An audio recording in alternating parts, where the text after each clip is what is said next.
အားလုံးပဲမင်္ဂလာပါ Ingyin education မှာယနေ့သင်ကြားမယ့်သင်ကြားရေး lesson ကတော့ G7 သင်ယူအခန်း2ရဲ့ Lesson-34 ပဲဖြစ်ပါတယ်ဆရာတို့ worksheet 8ကိုရောက်ပါပြီပို့စာနံပါတ်1ကိုဆက်လက်လေ့လာလိုက်ရအောင်ပါပို့စာနံပါတ်1မှာဆိုရင် 3 square into 6 square into 8နဲ့ 4 square into 5 square into 9တို့ကိုတုတ်တစာခွဲကိန်းပုံစံဖြင့်ဖော်ပြပါလို့ပြောထားပါတယ်နောက်ထပ်မေးချက်တစ်ခုအနေနဲ့အကြီးဆုံးပုံစာခွဲကိန်းနှင့်အငယ်ဆုံးပုံစာတိုးကိန်းတို့ကိုရှာပါလို့လည်းပြောထားပါတယ်ပထမအချက်အနေနဲ့တုတ်တစာခွဲကိန်းပုံစံဖြင့်ဖော်ပြခိုင်းတာပါဒုတိယအချက်အနေနဲ့အကြီးဆုံးပုံစာခွဲကိန်းရှာခိုင်းပါတယ်အငယ်ဆုံးပုံစာတိုးကိန်းရှာခိုင်းပါတယ်ပထမကိန်းနှန်းသည်3 square into 6 square into 8လို့ပေးထားပါတယ်တုတ်တစာခွဲကိန်းပုံစံဖြင့်ဖော်ပြတဲ့အခါမှာတုတ်တဂိမ်းနေနဲ့ပဲစာခွဲကိန်းခွဲပြရမှာပဲဖြစ်ပါတယ်3 square က3 square ပါ into ပါစစ်ဒီဆရာတို့က2 into 3ပဲဖြစ်ပါတယ် the whole square က the whole square ပါ into ပဲဖြစ်ပါတယ်8ဒီနှစ်3တက်ပဲဖြစ်ပါတယ်ထို့ကြောင့်2ကျူပဲဖြစ်ပါတယ်တုတ်တဂိမ်းအားလုံးဖြစ်သွားပါပြီအခြေတူချင်းမြောက်ရင်ထညွှန်းချင်းပေါင်းပါမယ်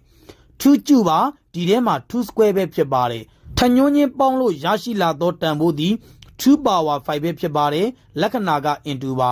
3 square နဲ့3 square မြှောက်လို့ရရှိလာသောတန်ဖိုးသည်3 power 4ပဲဖြစ်ပါတယ်တုတ်တစာခွဲကိန်းဖြင့်ဖော်ပြပြီးပါပြီ4 square into 5 square into 9လို့ပေးထားပါတယ်4ဒီ2 square နဲ့ညီမျှပါတယ် the whole square က the whole square ပါ into ပါ5ဒီတုတ်တကိန်းဖြစ်သည့်အတွက်ခွဲစရာမလိုပါဘူး9ဒီ3 square နဲ့ညီမျှပါတယ်ထညွှန်းပေါ်ထညွှန်းတင်ရင်ထညွှန်းချင်းချင်းမြောက်ပါတယ်နှစ်နယ်လီ4ပါ2 power 4ပဲဖြစ်ပါတယ် into ပါ3 square into 5 square ပဲဖြစ်ပါတယ်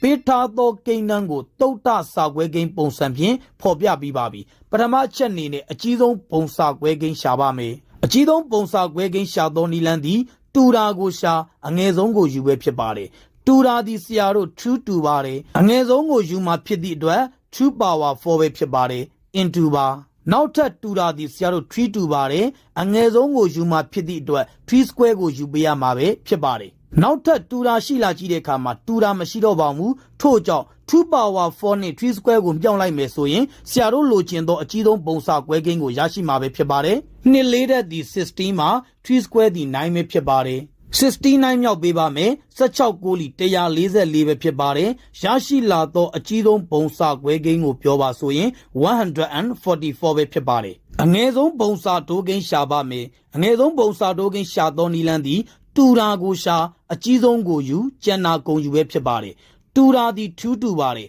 အကြီးဆုံးကိုယူမှာဖြစ်သည့်အတွက်2 power 5ပါနောက်ထပ်တူတာသည်3တူပါတယ်အကြီးဆုံးကိုယူမှာဖြစ်သည့်အတွက်3 power 4ပဲဖြစ်ပါတယ်နောက်ထပ်တူတာမရှိတော့သည့်အတွက်ကျန်တာယူပေးပါမယ်ကျန်တာသည်5 squareပဲဖြစ်ပါတယ်ထို့ကြောင့်အငယ်ဆုံးပုံစာတိုးကိန်းဤတန်ဖိုးကိုပြောပါဆိုရင်2 power 5 into 3 power 4 into 5 square ပဲဖြစ်ပါတယ်အားလုံးမြောက်လို့ရရှိလာသောတန်ဖိုးသည်64800ပဲဖြစ်ပါတယ်ထို့ကြောင့်အငယ်ဆုံးပုံစာတိုးကိန်းကိုပြောပါဆိုရင်64800ပဲဖြစ်ပါတယ်ဒီနေ့သင်ကြားပေးခဲ့တဲ့သင်ကြားရေး lesson ကိုနားလည်လိမ့်မယ်လို့ထင်ပါတယ်အားလုံးကိုကျေးဇူးတင်ပါတယ်ရှင်လန်းချမ်းမြေ့ကြပါစေဗျာ